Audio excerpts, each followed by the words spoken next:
Сәлем, видеоны көрместен бұрын менің каналыма тіркелуді және достарыңмен бөлісуді ұмытпа. Бүгін 8 сыныптың оттектің қасиеттері тақырыбына арналған біліміңді тексер тапсырмаларын бірге орындайтын боламыз. Бірінші сұрақ: ауа газ тәрізді заттардың табиғи қоспасы. Сапалық және сандық құрамын көрсететін диаграмма бөліктеріне атмосфералық ауаның сәйкес сапалық және сандық үлестерін көрсетіп, дәптерлеріңе диаграмма сызыңдар. Жауабы сіздерге берілген диаграмманы көрсетемін үлгі ретінде. Ауаның газ құрамы 78% азоттан, 21% оттегінен және 1% көмір қышқыл газынан тұрады. Екінші сұрақ: оттек элементіне жалпы сипаттама беріңдер. Оттек түссіз, дәмсіз, иіссіз суды аз еритін газ.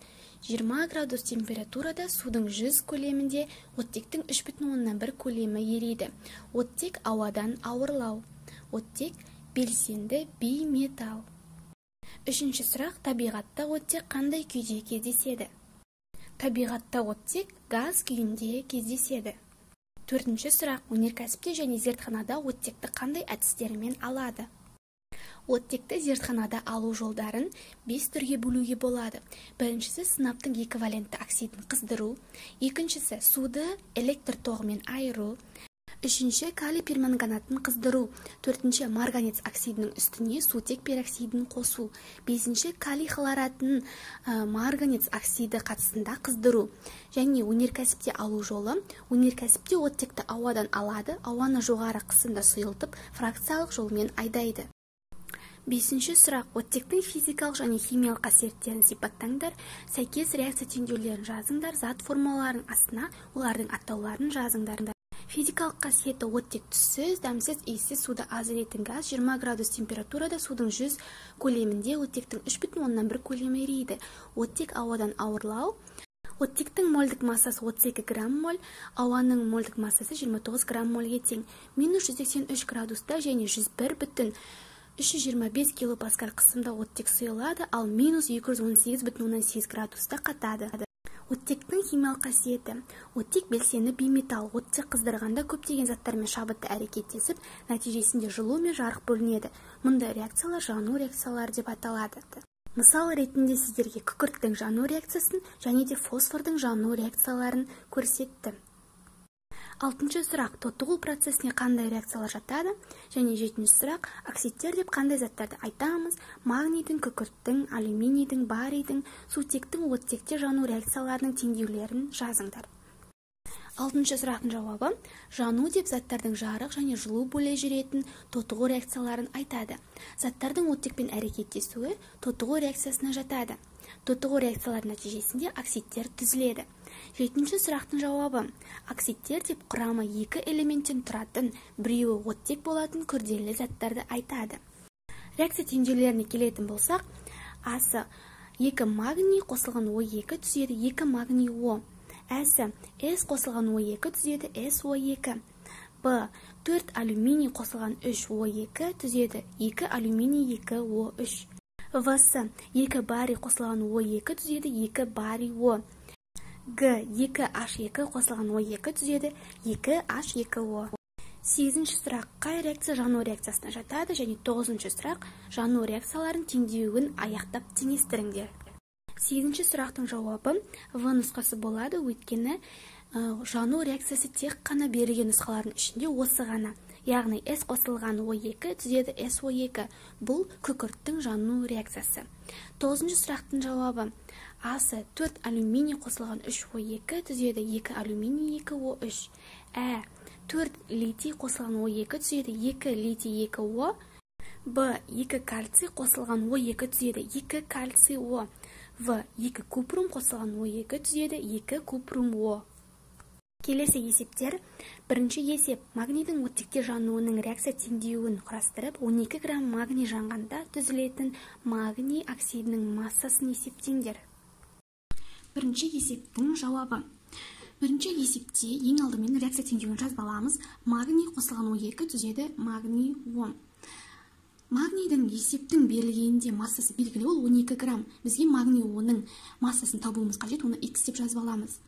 Магнийдің алдындағы коэффициент 2 мен 1-ге мінекей 24 көбейтілген 2 тең болады 48 граммға, оның салыстырмалы массасы. Енді магний оның алдындағы екі коэффициентімен, 40 көбейтілген 2 тең 80 граммға. Енді осы жерден x-ті табуымыз үшін пропорция құрамыз. 12 грамм магний, x грамм магний оксидін түзеді.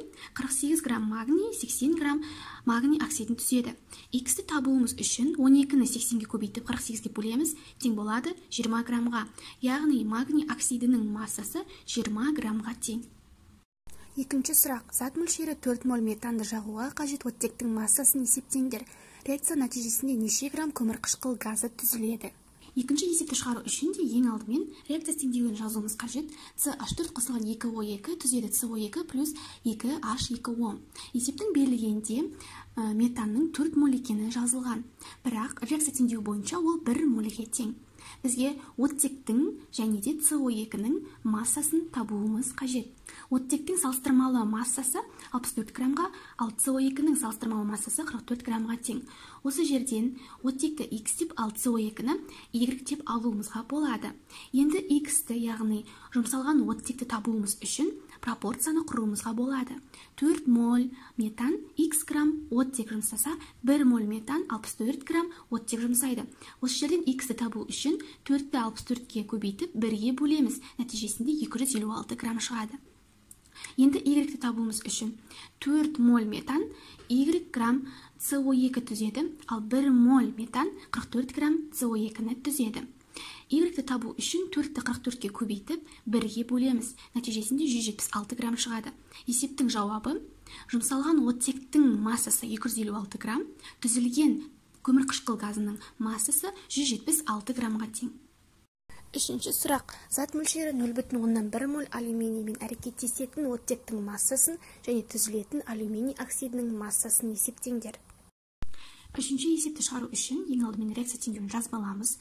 Яғни 4 алюминий қосылған 3 O2 түзеді 2 алюминий 2 O3.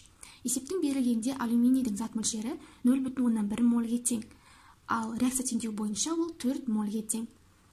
Молекулалық массасы 96 граммға тең, ал алюминий 2O3-тің салыстырмалы молекулалық массасы 204 граммға тең. Жұмсалған оттектің массасын табу қажет, және де түзілген алюминий 2O3-тің массасын табуымыз қажет. Ол үшін пропорция құрамыз. 0,1 моль алюминий X грамм оттек жұмсаса, 4 моль алюминий 96 грамм оттек жұмсайды. Осы жерден X-ті табу үшін 96-ны 0,1-ге көбейтіп 4-ге бөлеміз. Нәтижесінде 2,4 грамм шығады. Енді түзілген алюминий 2O3-ті табу үшін пропорция құрамыз. 0,1 моль алюминий X грамм алюминий 2O3 түзеді, ал 4 моль алюминий 204 грамм алюминий 2O3 түзеді. Y-ті табу үшін 204-ті 0,1-ге көбейтіп 4-ге бөлеміз. Нәтижесінде 5,1 грамм шығады. Есептің жауабы: жұмсалған оттектің массасы 2,4 грамм, түзілген алюминий 2O3-тің массасы 5,1 граммға тең. Төртінші есеп. А. Фосфордың 5 валенті оксидіндегі калий перманганатындағы химиялық элементтердің массалық үлестерін есептеңдер. Төртінші есептің жауабы: А. Фосфор оксидінің салыстырмалы массасын тауып аламыз. Яғни ол 142 граммға тең. Осы P2O5-нің ішіндегі фосфордың массалық үлесін табуымыз үшін индекс алдына коэффициент болып түседі. Фосфордың атомдық массасын бөлеміз P2O5-тің салыстырмалы молекулалық массасына және көбейтеміз 100%-ға. Нәтижесінде бізде 43,17% шығады. Оттектің массалық үлесін табуымыз үшін астындағы 5 индексі алдына коэффициент болып түседі. Оттектің атомдық массасын бөлеміз P2O5-тің салыстырмалы молекулалық массасына және 100%-ға көбейтеміз. Нәтижесінде 56,13% түседі. Төртінші есептің әсі. Калий марганец O4-тің салыстырмалы молекулалық массасы 158 граммға тең. Калийдің массалық үлесін табуымыз үшін калийдің атомдық массасын калий марганец O4-тің салыстырмалы молекулалық массасына бөліп 100%-ға көбейтеміз. Нәтижесінде 24,17% шығады. Келесі марганецті табу үшін марганецтің атомдық массасын калий марганец O4-тің салыстырмалы молекулалық массасына бөліп 100%-ға көбейтеміз. Нәтижесінде 34,8% шығады. Оттектің массалық үлесін табуымыз үшін астындағы индекс 4 алдына коэффициент болып түседі.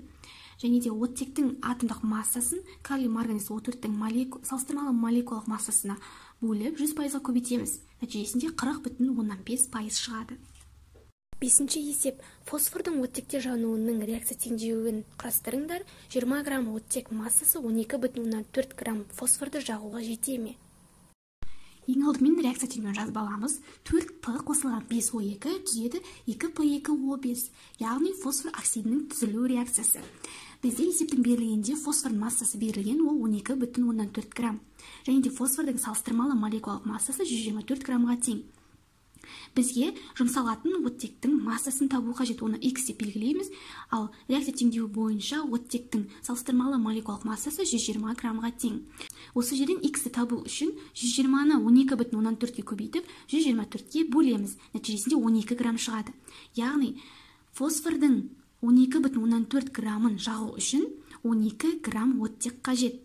Яғни бізде 20 грамм оттек жетеме деген сұрақ қойылған болатын.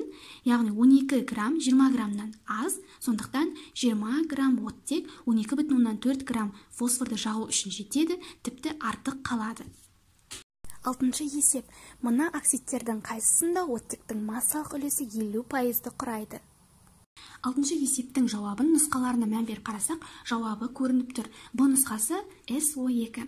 Ең алдымен SO2-ның салыстырмалы молекулалық массасын табамыз. Ол 64-ке тең. SO2-ның ішіндегі күкірттің массалық үлесін табуымыз үшін күкірттің атомдық массасын бөлеміз SO2-ның молекулалық массасына және көбейтеміз 100%-ға. Нәтижесінде бізге 50% шығады.